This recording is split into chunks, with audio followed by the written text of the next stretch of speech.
This episode is brought to you by Prime. What if you had one more chance with the one that got away? Sam, you came home. Based on the best-selling novel from Carly Fortune. Every Year After follows childhood friends Sam and Percy as they reunite in the dreamy, nostalgic lakeside town of Barry's Bay. Love can be hard to find. So if you're lucky enough to find that person, never let go. A second chance at first love. Every Year After, now streaming only on Prime. Zootopia 2 has come home to Disney Plus. Let's go! Get ready for a new case. We're gonna crack this case and prove we're the greatest partners of all time! New friends. You are... Gary the Snake. And your last name? The Snake. Dream Team. And new habitats. Zootopia has a secret reptile population. You can watch the record-breaking phenomenon at home. You're clearly working at Zootopia 2, now available on Disney Plus, rated PG. This episode is brought to you by Redfin. You're listening to a podcast, which means you're probably multitasking. Maybe even scrolling home listings on Redfin, saving homes without expecting to get them. But Redfin isn't just built for endless browsing. It's built to help you find and own a home. With agents who close twice as many deals, when you find the one, you've got a real shot at getting it. Get started at redfin.com. Own the dream. Hey everybody, this is Anthony Gomes. You're tuned in to the Hook Rocks with Jay Scott. Crank it up.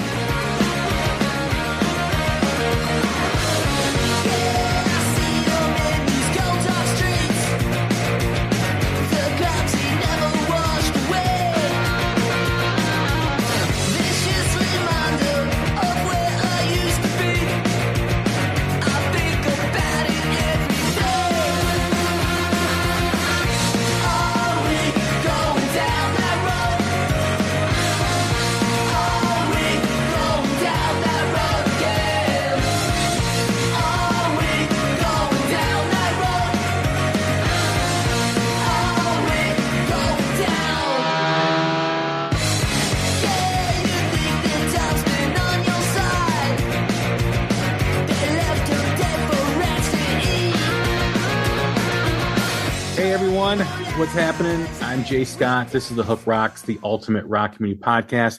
Thanks for tuning in once again. I always appreciate when you stop by. We are part of the Pantheon Podcast Network, a great network of music-related podcasts. I always mention my friends before we start every show, like Tom and Zeus on the #1 rated Kiss podcast, Shout Out Loudcast, Mac on the Ugly American Werewolf in London podcast, Vinny Appice and Carmen Apiece on Hangin' and Bangin'. The great Mistress Carrie, the legendary DJ out in Boston, has her own show, so check that out, as well as Martin Popoff with the rock historian, and Chris and Aaron on Decibel Geek. So check out all those and more on pantheonpodcast.com. You can also follow them on all the social media platforms at Pantheon Pods, as well as you can follow the Hook Rocks on all social media platforms. Just search up the Hook Rocks on Instagram, Twitter, and Facebook, and give us a follow and enjoy the content that we produce for you. And don't forget, you can find us on all streaming platforms, all podcast platforms, whether it's Amazon, Apple, Spotify, you name it, we're on it. And set your app to automatic download so you get the latest episode and you can enjoy the previous 400 plus episodes that we've had. We just celebrated our 3-year anniversary with Stephen Piercy from Rat. We celebrated our 400th episode with members of the Groove Council. We've had some great episodes over the last month or two with Tuck Smith, who's got an album coming out in November and a new single dropping this Friday. Tyler Bryant, who just released a new album, Shake the Roots. He was on a couple weeks ago, as well as the band Bourbon House, great new rock band from Wisconsin, and also Chicago area-based heavy metal band Ignescent. We also did a live album review of UFO Strangers in the Night, a White Snake Legacy show, and we just discussed home recording studios with Professor Skylabs, our resident audio expert. Breaks down where you should start, where you should begin when you're thinking about putting together a home recording studio. It's probably the most economical way for a young artist and band to kind of record music. They don't got to pay for studio time, and you can kind of fidget around and do what you need to do before you're ready to go into a major studio, or you can record the whole thing there and get it out to the people and start building your audience. So check that out. Our next guest is from a band that was recommended to me by one of the guests I just mentioned, Tuck Smith. As we were talking. I don't know if it was during the interview or offline. He was like, you should have the Ravagers on. They're a great band. He's like, Matt from the Biters is now in that band. And of course, my ears perked up because I'm a huge Biters fan and was a huge Biters fan, but you can still be a fan of the band that is no longer in existence. And I was like, I got to check this out. So checked out the album on one of the streaming services and totally dug it. It's totally awesome. And we're happy to introduce Matt Gabs from the Ravagers, formerly of the Biters. What's happening, man? How you doing? I'm great, man. How are you? I'm good. Thanks for doing this. Thanks for the time. I appreciate it. Like I just said, man, I've been listening to this album for like the last 3-4 weeks, and it's simple. It's rock and roll. It's got some punk in it, and it sounds really good. Yeah, man. Thank you. We always start the same way every time we have a first-time guest on the episode, and it's really what the podcast is all about. Just like a great rock song has a hook that pulls you in, everybody or everyone that's a rock fan has a moment, whether it's a song, an album, a band, or performance that hooked them on rock and roll. What was it for you? Probably in elementary school, my mom, for whatever reason, gave me every cassette from Guns N' Roses. I don't know why. I never talked about them, or I don't think I even knew who they were at that point, but she just thought I would like it. And Appetite for Destruction just rocked my fucking world, man.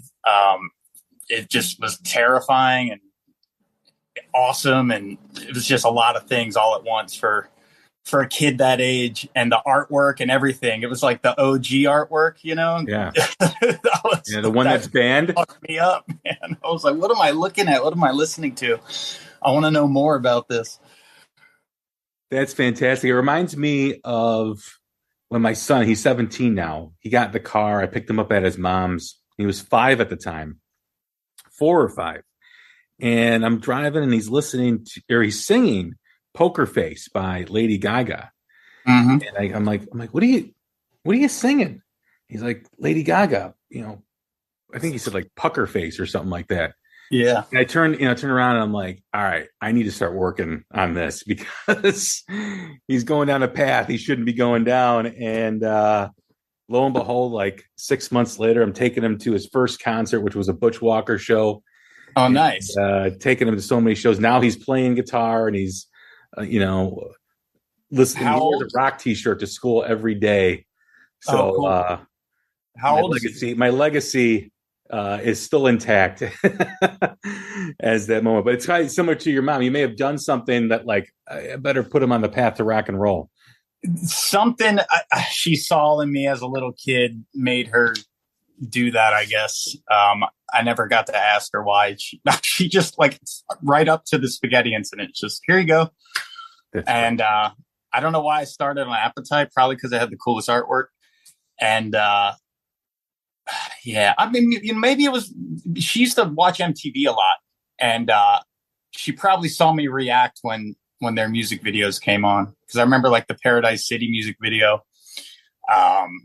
Yeah, just like 3 inches from the TV, just studying it, like just fucking wanted to know everything about that world. Well, Appetite, is regarded as one of the best debut albums of all time. I mean, it's either someone's number one or it's always in the top 5 for people.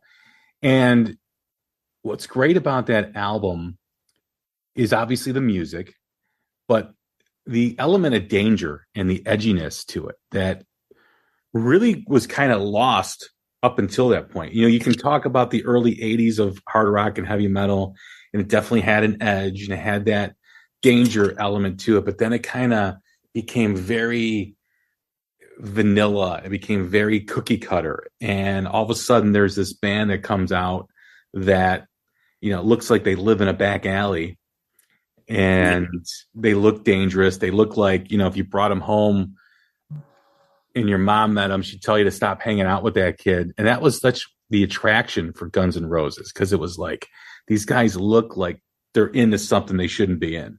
Oh, absolutely. Yeah. I mean, even at a young age, like my bullshit meter worked really well. And I could just tell like, this is real. These guys aren't fucking around.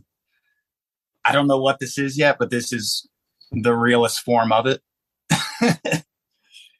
Yeah, because it was like a different world, right? I mean, you saw that first video for Welcome to the Jungle where he's getting off the bus, and there's like this element of sleaze and element of danger, and there's this band that's just kicking ass, and you got Slash where you can't even see his eyes, and it was so different in the polar opposite to what rock had become since the early days of the 80s, you know, where the hair was teased up. And let's not forget, Guns N' Roses did have their hair teased at one part or the early stages of the band, but the music was so authentic and so real. And as you learn more about the band and you hear people talk about the early days of Guns N' Roses, like you said, it was real. Like it was like they're the real deal. Yeah. There's no fake. And the songs were complex, you know, they weren't just like these easily digestible little like, you know, 80s hair metal tunes. They were real songs.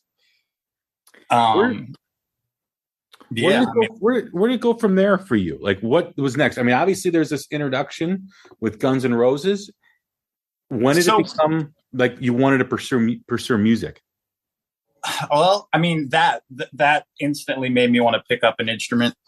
I used to take like a meter stick and like a shoelace and, you know, like make an air guitar that I would play in front of the mirror, trying to mimic like what they did in the music video. And like, I wanted to be in Guns N' Roses. I just thought that was the baddest shit ever. And then, you know, my older siblings started noticing, you know, that I always had my headphones on playing that. And they started, you know, around Christmas time. Here's the Metallica Black Album. You might like that. Here's Nirvana Nevermind. Here's, you know, list goes on. Like from that era, just loaded me up, showed me the way. Yeah. I mean, when you think of that period of music with the Black Album and Nevermind, I mean, that's early 90s, you know, coming out of that too. You had Use Your Illusion 1 and 2. It was a kind of like the transition from that 80s glam rock into kind of more music with substance or more kind of authenticity with what it became or what became of that music. Yeah. And you think of stuff like Soundgarden coming out and, you know, even the first Pearl Jam. I had the Soundgarden cassette. My sister got me that. She said, "You'll probably like this too." Such a great time for music. And I know, you know, the loyalty for a lot of fans with 80s rock forbid them from listening to that stuff or have any connection with that stuff. And admittedly, when I was growing up, the bands that I resonated with or connected with or resonated with me was Alice in Chains and Soundgarden, because there was a little bit more edge to like a Nirvana and a Pearl Jam. So I connected with them pretty easily, but it was a difficult time getting over that transition. But it was cool because it was different. Because as I said earlier, it became very cookie cutter. There was really no authenticity, and bands started to get signed not because how they played, but because how they looked. Right.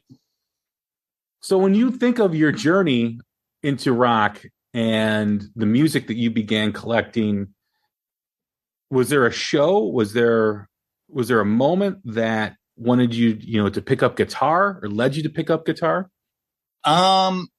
It wasn't a show or anything. I mean, unless you count like my older cousin had like VHS collection of like, you know, live Guns N' Roses and stuff like that too. I wore those out. I think what made me want to actually get into it was when it actually became accessible. I was snooping around my grandmother's one of the rooms she had that was my uncle's at one point, and he had an old Tiesco Tulip guitar in there with a Fender Vibro Champ amp. And I would, because I didn't want to get in trouble, I would like pull it out like, you know, quietly and like just hold it in the mirror and just try to like make sounds on it and stuff. And then I put it away before I got caught. And I just got so sick of sneaking around. I eventually came clean. I was like, hey, I went snooping around. I know I wasn't supposed to, but I found a guitar and I fucking have to learn how to play it. Please, can I take lessons? Like, it's driving me crazy. Like, I never, I didn't know how easy it would be until I found one in my own house. I was like, holy shit, here we go. And it just took off from there. You couldn't get out of my hands. Was the intention to always be in a band, or was there just to learn the instrument? No, I wanted to be in a band, like, badly. I was playing in bands in middle school with my friends. We would just do covers. We'd play our like birthday parties. We'd just play the same 6 songs over and over again, like Nirvana covers, Operation Ivy, Rancid, Green Day. What else? I don't know. Yeah. It was great. Was there a show or performance you saw too that like showed you what you had to be in order to be like up on a stage like that, or kind of led you to, show you all the work that had to go into, getting up there and really being a musician that people wanted to play with, or people that wanted to see? So I actually never got to go to a show until like the last year of high school. I went to like big concerts with like, my older cousin. Like, she took me to see like Skinner and like big like arena stuff. But I never like got to go to an actual club show until like my last year of high school, or maybe sophomore year. I don't know. Every weekend I would just find my way to the city and just go to the Auto Bar in Baltimore and just watch whatever band was playing and just study, like just take it all in. Eventually that turned into like trying to network, like working up the nuts to like talk to them, because they would have to walk through the crowd to go to the bar, and I'm like, oh my God, that's the guy from the band that just played. Holy shit. Yeah, it just, the more time I spent around it, the more it felt like, yeah, I could do this. I need to do it. I need to start doing it. I don't know how. And then eventually I ended up, through skateboarding, riding on the same team as my friend Eric Favre, who was a drummer, and he turned me on to a lot of really cool punk and other bands, and told me that his band was looking for a guitarist, and that he knew I played guitar. Like, you should try out, because we just liked hanging out with each other. There was a big age difference, but he was like, you should try out, man. Like, it would be awesome. And I think they just thought it was so funny to have a kid in high school in their band. They were all like in their, 20s, like mid 20s and stuff. So I started touring with that band in high school, and I had to get my grandmother to like write a letter to excuse me for 2 weeks from school so I could go on tour to play to like, 10 people each night in the middle of nowhere. But I loved it. It was fucking amazing. That's incredible, man. That's awesome. Was there a guitar player that you consider, your biggest influence? I mean, it's always changing. I think the first Dead Boys album really rocked my world, and I wanted to play like exactly like Cheetah Chrome. I thought that. Oh, and Johnny Thunders, the first New York Dolls album, was just also floored me, and I copied every lick he played on that album and tried to use it in the songs that I ended up writing with a band eventually. And yeah, those guys got me started, I guess. But yeah, it's always changing. One year it's Rick Nielsen, and the next year it's like James Williamson. Yeah. As you continue down this path, and was there a moment where you're living in Baltimore? Did you want to move out to LA? Did you want to move closer to where people are playing music? Was there that moment for you? I kind of instantly fell into it in Baltimore, at a level that I was pretty content, that I, didn't expect to get to until like many years later, like still in high school. And I'm like playing these like, proper club shows, like, opening up for touring bands and stuff. But it was enough for me. So I was content. I was like, this is great. We were still touring and stuff. So I always just looked at Baltimore as like a good place to, store my shit while I'm traveling. It was affordable. I'm from there, so that makes things easier. I never really even thought about moving. It just felt, it almost felt easier to do out of Baltimore. I just wanted to travel. I didn't want to stay in one place. How did you I really wanted to tour. I'm sorry, what was that? I really just wanted to tour. The tour life, that first taste when I was in high school, I was like, this is amazing. This is like total anarchy, like, for a high school kid when I don't have to book anything. I don't have to drive. I'm not expected to do shit but show up and play. I was like, this is amazing. I can get used to this. For sure, man. It's better than English and U.S. history, right? Yeah. I also knew I wasn't going to college. So I was like, I'll learn a little bit and I'll graduate. Like I want my GED because I need something. I'm not going to further my education. I'll at least graduate. But yeah, this is what I want to do. And there's no like rock and roll, college. So what was next? I mean, I guess the best question to ask is, how did you find yourself in the Ravagers? So I knew Alex, the singer, from my old band, Fishnet Stalkers, which is a punk band from Baltimore. And he was always out at our shows. And eventually he was in a band that would play with us. And of everyone in his band, he was just the coolest. And I remember telling him when he was still in art school, like, I was like, one day I get the feeling you and I are going to play music together.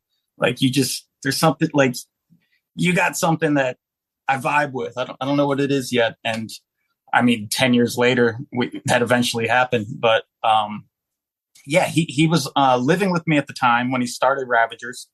And he had a solid drummer and bass situation, but he was going through like guitarists all the time. And so he would come in my room with an idea and be like, hey, what do you think of this? And I'd grab a guitar and be like, that's awesome. What if we did this? And we would end up like writing like one of his songs together, or I would help, he wrote those songs, but I ended up getting like feeling attached to some of the songs and the band. And, I would fill in when like they had a show booked, but one of their guitarists just couldn't do it or like quit or something. And I was like, well, I'll do it. I'm free that weekend. And I never like wanted to join because I was doing Biters so full time. I didn't want to hold him back because that was priority over everything. So, and we were very busy. So I was like, I'm not the right guy. I'm just going to fuck you up. You should find someone permanent. But in the meantime, like count me in for like shows if I'm in town. And then when Biters ended, I was already like helping out. And I was like, oh, perfect. Just sign me up full time, man. Like I got all the time in the world now. Let's go. That transition from Biters into the Ravagers, Biters really had a lot going on in terms of just the music, in terms of what you guys were about back then. And it seemed to like be gone before it really saw it through, right? Before it really became what a lot of people thought it was going to become. Was there any hesitation to continue on with like another band? Was that moment where when Biters kind of fell apart that you needed some time to kind of like, man, this was something that we really thought it was going to be?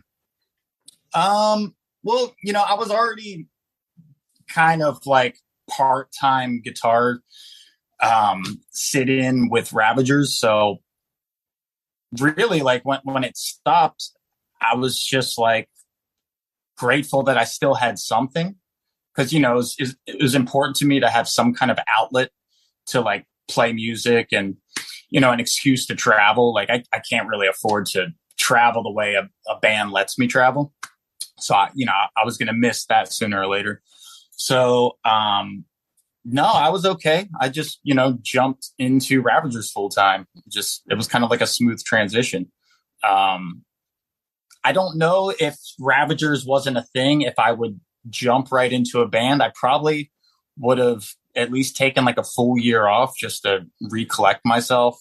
After everything that Biters had did and like what we went through and all the hard work that we put into getting it to where it was before it ended, really just kind of took it out of us. So I wasn't going to be in a big rush to, find band members, come up with a name, come up with an idea. It's just a lot. I would have probably taken at least a year off to just, I don't know, save money, figure out what my next move's going to be.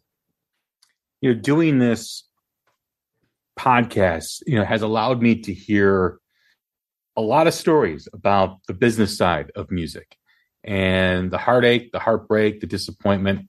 I just had, Tuck on, and, we know the story of his album getting shelved and having to do this new record that he's going to be putting out. And there's a lot of stories like that go on. You see a lot of these young bands rise up, and then you don't hear from them anymore because they're held up in litigation, or their record company is screwing with them, or management company is screwing with them. And as before we get into talk about the Ravagers, when you think about an experience with Biters, and every situation is somewhat different, but there's a lot of commonalities with things.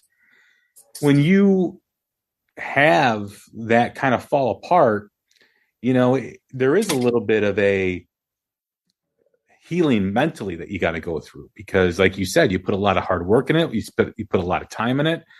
And there's that time when you see that nothing can stop you. You're on your way. You're doing everything you need to do. And then all of a sudden, boom, it's like gone before you turn around. I mean, that's kind of what it was, and why we decided to end it before it became because we had all this momentum, and then things started going south with the band and the label, and they started doing things to kind of sabotage everything we worked so hard for. And it was clear that was about to happen to us. Like, we were about to be one of those, what happened to Biters? They haven't been touring in a while. They haven't put out shit and this, yada, yada, yada. So we were like, let's just pull the plug on it before it becomes that, because I don't think we're going to win this situation we got ourselves in with the label. It is what it is. We signed a bad deal. So better to, burn out than fade away. Right. Yeah. Why do I don't know. I don't know if anybody can ever answer this, because I don't know if there is a right answer, but I don't understand how a record label signs a band because they see something in them that they believe in, only to screw them over. I don't get that. I don't. Oh, it blows our mind. I mean, everything we did up until them, pursuing us was on our own. It was completely DIY. Like, all the early releases, we pretty much released that on our own through a label that our manager just made up for the sake of having it look more legit. But it was all us. And so everything from the music videos to the songs, the tours, we did all that, and they loved every bit of it. And then when we signed with them, they wanted to change so much that made us who we were. And that's where we kind of had the falling out. We're like, whatever you fell in love with, that's not this. Why do you want us to do this? That's not what you signed. There's 1,000 bands doing that right now. We're not trying to do that. We're not trying to be like the next Motley Crue type. They saw a couple music videos with party scenes, and they thought we were some sex, drugs, and rock and roll band. I mean, maybe at times, but that's not really the image we were trying to portray. And they really, really had the wrong idea, I guess, when they signed us. Yeah, I will never figure that stuff out. If you believe in something because you like what you hear, why mess with it? I was like, let us keep doing our thing, and everything will be fine, right? We got this far, and you sign off on it all. We did that. Let us just keep doing us. Now to the Ravagers. The new album is Badlands, released earlier this year, and to me, it's got all those elements. I kind of look at it as like a very punkish rock and roll album. You know, it's got that edge, it's got that sense of danger that's really missing with a lot of rock and roll acts these days. And that's really where I started my appreciation for it when I first listened to it. As this album, you know, was released and now, you know, you're looking back on it, you've had a few months to reflect. Maybe the question is this album, you know, what you intended it to be when you started creating it? Or did it just kind of happen to be or develop into something organically like it is now, you know, with the music? Yeah, no, it all kind of happened organically.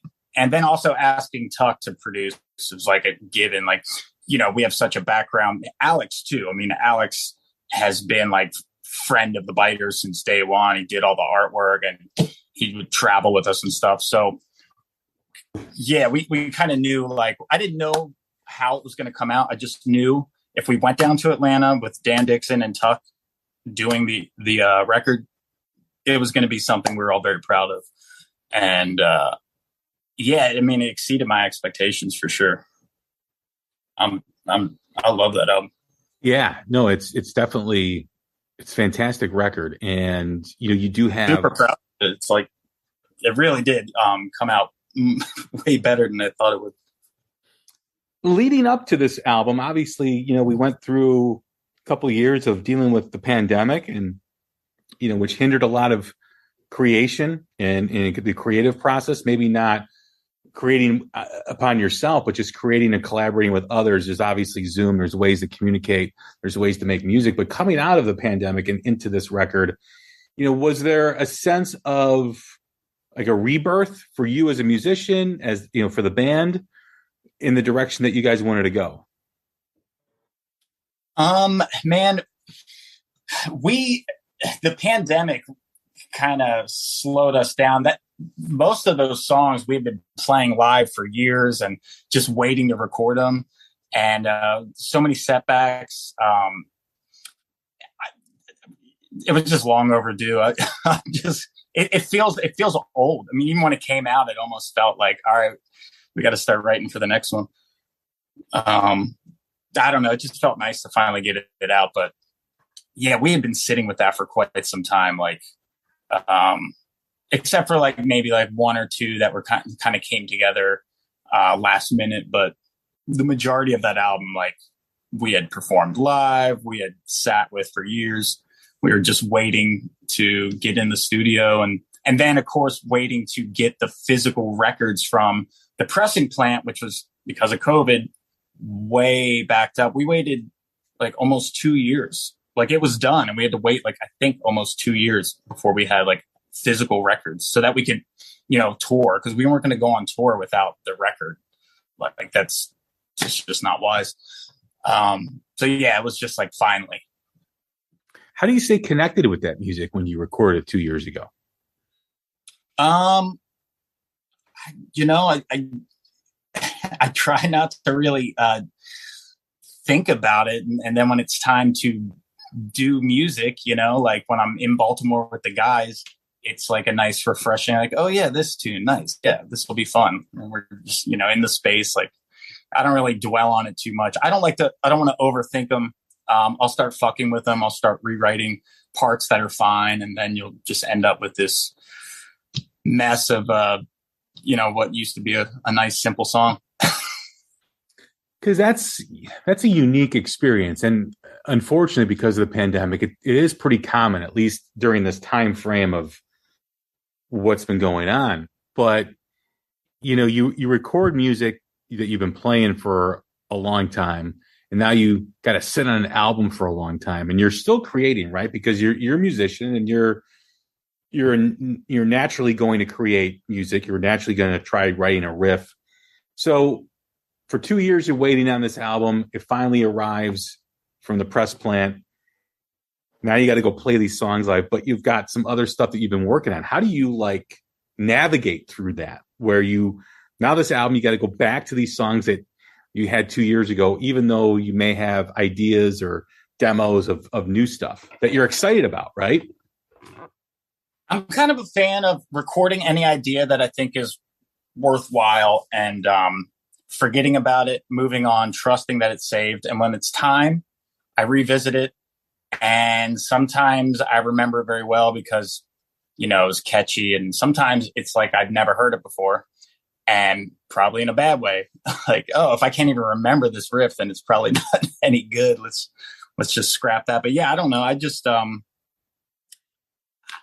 was fine. Just, I kind of compartmentalized the two. And honestly, there were so many last minute changes with the pre-production leading up to the album. And then when we were actually in the studio that, and then our budget doesn't really let us just sit there and like relish in it. We have to move. So I don't remember a lot of the last minute stuff we did. So when I heard the record, I had to learn a lot of those songs so I could play them live. They're new versions. You know what I mean? Like the little changes and stuff that I forgot because we already moved on to like another song.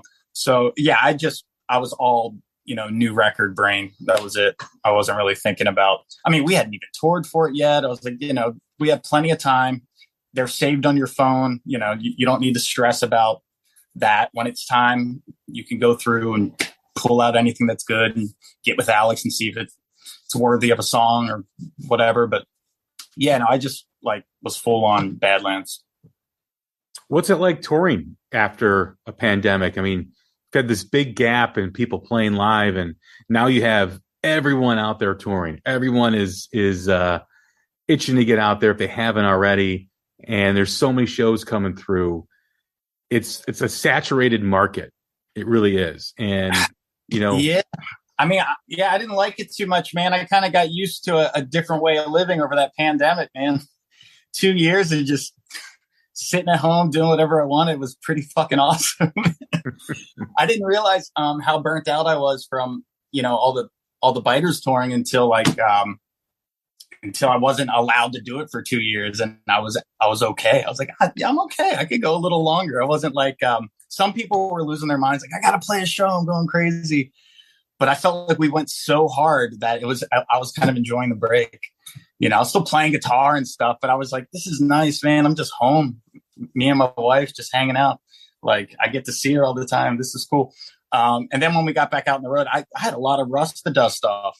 I forgot about all the long driving and the loading and the very little sleep. And I was like, man, I miss home. It's funny you say that, because I went down to Nashville Memorial Day weekend, and that was the first time I did a road trip from Chicago since before the pandemic. Right. You know, and did you used to love road trips before? I used to love them. Yeah. You know, I'm driving down, and I'm 47 now, right? I'm like, this is fucking bullshit. I'm like, I'm not doing this again. I am flying next time. I'm like 8 hours. This is bullshit, you know? Dude, I was such a road dog lifer until that fucking pandemic. And then I was like, man, this is kind of nice, huh? Hell yeah. Just doing my own thing. I fucking loved it. But no, it's cool, man. I mean, it can't be like that forever. This is what I do. It's nice to get that first one out of the way. We did a first tour back since the pandemic. We did a month, full US, and no warm up or anything. Just went right into it, and shit, man. It's like, God damn, here we go. It didn't really hit me until like we got like real out west, and I was like, man, we still have to make our way back. We're not even halfway through this thing. Shit. And the shows were great, man. Like everyone got along. It was cool.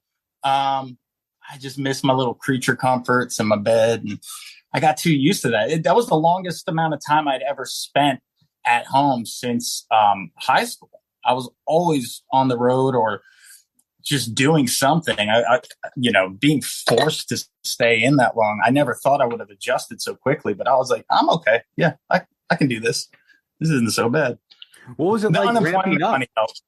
You know, what was it? Well, what was it like ramping up? Like, all right, now I know I'm going on tour. I mean, you're talking about the tour, and you're like, oh my God, we're not even halfway through this. But I mean, was there an anxiety like, oh my God, I haven't done this in 2 years? Like you said, you had to knock a lot of rust off. It wasn't like an anxiety as far as like being on stage. Like, I'll be honest, man, the first show back, it just kind of felt like business as usual. It all just kind of, I did enough of it, I guess. It wasn't, I knew exactly what to do. Just did it. It was pretty fun.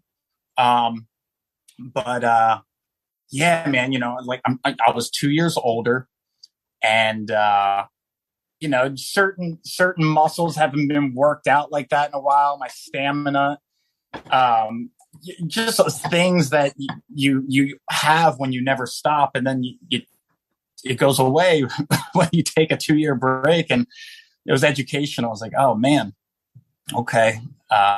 Hopefully after this week, I'll get back into the swing of things. But yeah, I shouldn't be this winded. I shouldn't be this, I don't know.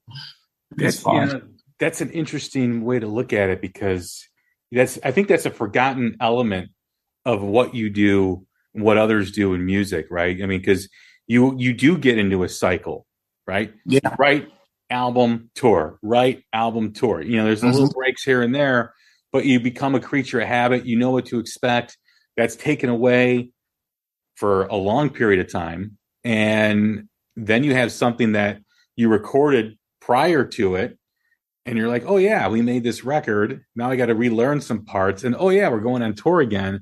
So it's like a restart, but you have a different outlook on things now. You got a different perspective, and you're 2 years older. So I don't know if that's really appreciated by a lot of people, even musicians themselves, about that stagnation that you had to deal with for 2 years, and then all of a sudden, boom, you're right back to doing it. That's crazy. And the thing for me is that I was one of the fortunate ones that I didn't have anything to cancel. We didn't have any shows lined up or anything. We were about to focus on the record, leading, like, before the pandemic. Like, it was like, okay, full length, and then tour the world. And then the pandemic came. We're like, oh, okay, well, we'll ride this out, however long this is going to be. I didn't have a tour to cancel. I didn't have, you know what I mean? So I was fortunate in that sense. I don't even know what point I'm trying to make, but it was real easy to just get lost over those 2 years. And I just took my mind off. I just took a vacation. I was like, all right, well, the whole world's in the same boat, so I don't feel bad. There's no FOMO. I'm not missing shit. Everyone's doing this. I got into Luthery. I was like, I used my unemployment money to build a little workshop, and I just, I got tunnel vision for guitar building, and yeah, I had to relearn like all those songs. I mean, I'd like dump my brain. I was like, I just want to learn how to build guitars. Like, I'm not playing rock and roll right now. I'm sure I can relearn it when it's time. I don't care about it right now, though. That's great. No, yeah, I don't know if we're going to really realize the change or the impact of those 2 years till probably like a decade from now. Like when we look back of what we became each as individuals and how we interact with each other now. I mean, there's the obvious things, right? But then there's things that, you don't really realize what's happened because of COVID, or why things are like this now because of COVID, and how they became the norm. Sadly, but in some ways a positive. And, I was just talking to the band Bourbon House, who I just had on the New Music Spotlight, about how all the clubs that they used to know, a lot of them are gone now. A lot of them don't exist.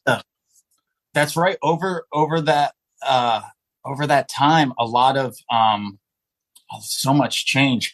Connections, contacts that I had from previously. Most of those weren't a thing anymore. Like, it really kind of felt like starting over. It was a little overwhelming. That's why it was so easy to check out. I was like, this is a lot, man. I don't know. I got enough of it out of my system. I'll be good for a little while. This feels like almost starting over. I mean, for a lot of people it was. Shit, Tuck, man. He had that beautiful tour and, the album and everything. And then the timing for him wasn't so fortunate. And, because I listened to his episode, the one that you just did with him, and, him talking about it. It's fucking terrible, man. Yeah. A lot of people that had it that way. Not everyone. I mean, there's some people I know that feel the same way I did. I'm like, it was great. I really liked it. Well, I was talking with Richie Kotzen as well. And I was, because he didn't do much during the pandemic. And he loved it. He's like, it gave me a chance to kind of recharge and kind of just relax and, kind of get away from it and then come back with a different perspective. And for him, it was beneficial. Like you, it was beneficial. For some that just live off creating, there was, well, you guys all live off creating, but there, some that are really in with it tight. That was a tough thing for a lot of people. Absolutely. Yeah. It's funny because, a lot of us think like, man, if I could just get a break, if I could just have a couple months of no work and no obligations so I could focus on this or fix this or that, man, that would be so great. Right. And we all had that. And the majority of the people I know, including myself, didn't do any of the shit they thought they would do if they were given, 2 years to figure it out. I didn't write, my solo record, or I didn't, learn how to be a better guitarist or anything. Like I thought I'm just going to play guitar like 8 hours a day. Like I'm a kid again. I didn't do any of that shit. What was it like for you working with Tuck? In the studio with Ravagers? Yeah. It's business as usual, man. It was great. I, knew exactly what to expect, and we just worked. We did some great things. It was cool. It was nice to be down in Atlanta again for the first time since Biters. When you look at this record, Badlands, compared to what you previous released, do you feel like there's an evolution of the band? Do you feel like it's, what you guys have right now with the Ravagers is what it's going to be, and it's just the sound that you guys have and developed? Yeah, definitely. Before Badlands, there's a couple singles that we released where I was like in the studio playing and writing with them. But before all that, like the first two EPs, like that was mostly Alex, and I was in the studio with them, but they had a different guitarist, and he played all the parts. Even if it was something like I wrote, he played it, and it just had a different touch and a different feel. And then with Badlands, me being like, knowing that this is my band now, like, this isn't a side project. This isn't me like helping my buddy out. Like, you're in this band, make it yours, and like really get the most out of it. It has way more of, like you said, like the rock and roll meets punk kind of thing. Like, cause I can't help but force my shit in there. I was a punk rock kid too, but being such a guitar nerd that I am, it's more fun for me to do a certain thing with the music than just kind of like power chord through and like a couple Chuck Berry solos, which we do plenty of too. But like, yeah, it's just, part of the fun for me is like satisfying riffs and, just sneak my little Turbo Negro Helicopters Kiss shit in there. As much as I can play with before Alex is like, all right, dude, that's too much. Dial it back. Is there another run for you guys on this album, or is the focus going to be on something new? We got a West Coast thing that we'll be announcing dates next week, I think, and some small little like weekenders coming up.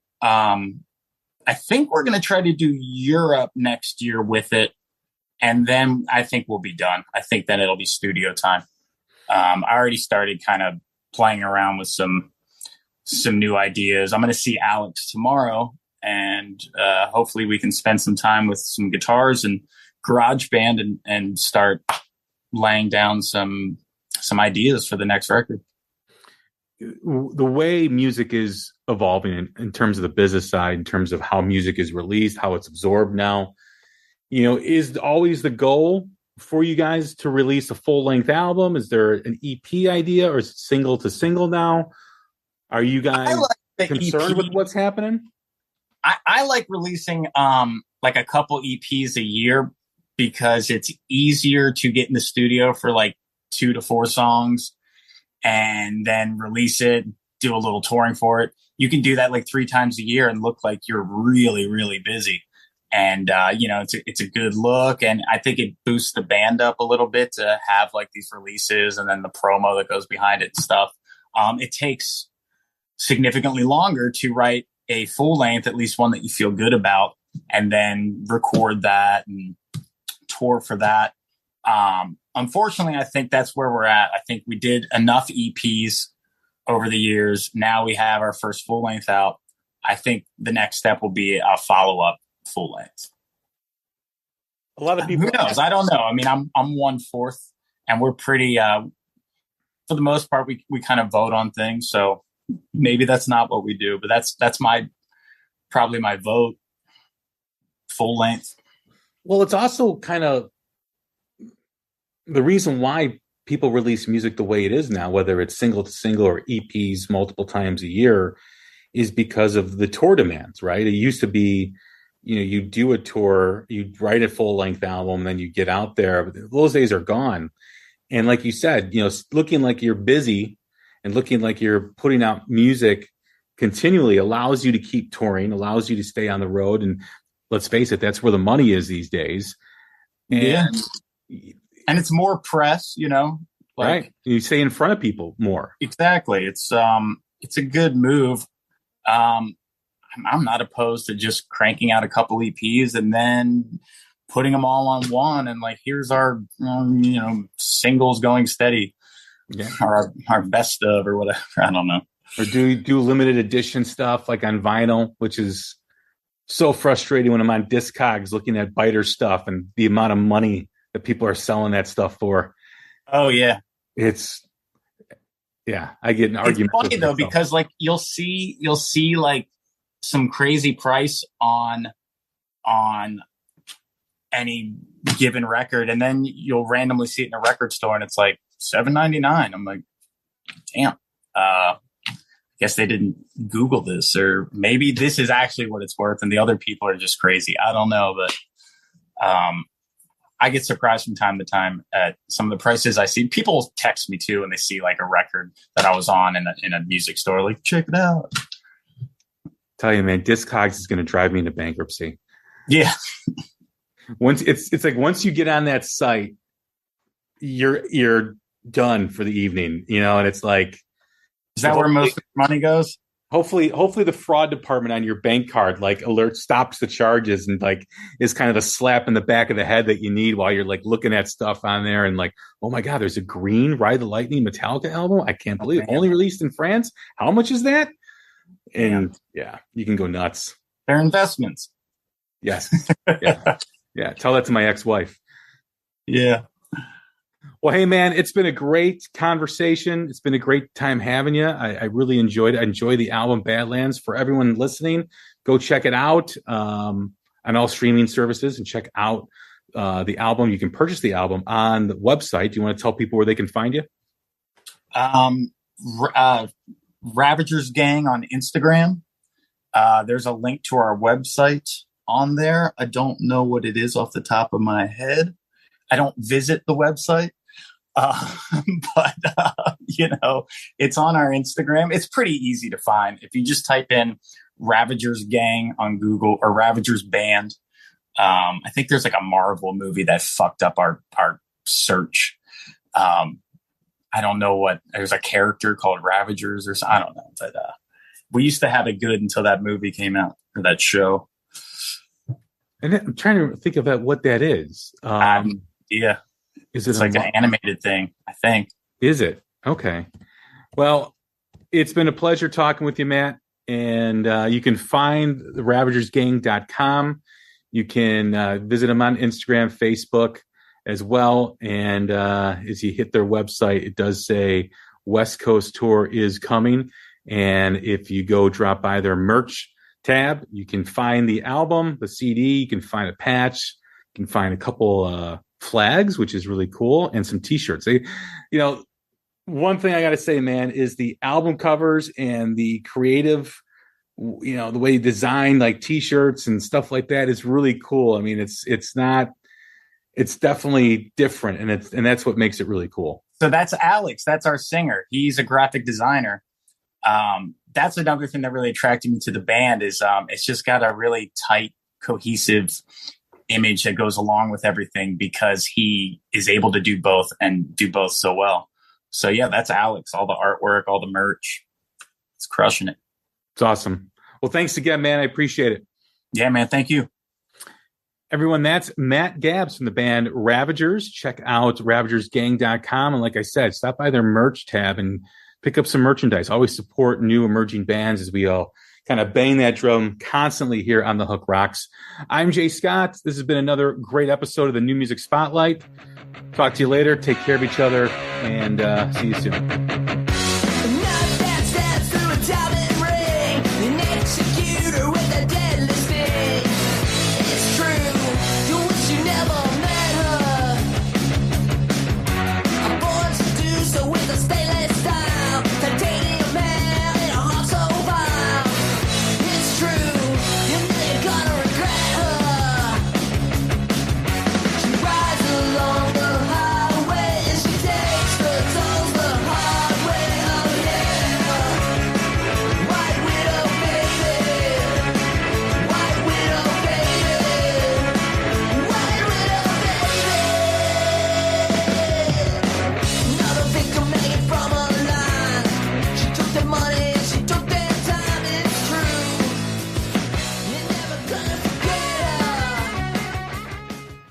Ryan Reynolds here from Mint Mobile with a message for everyone paying big wireless way too much.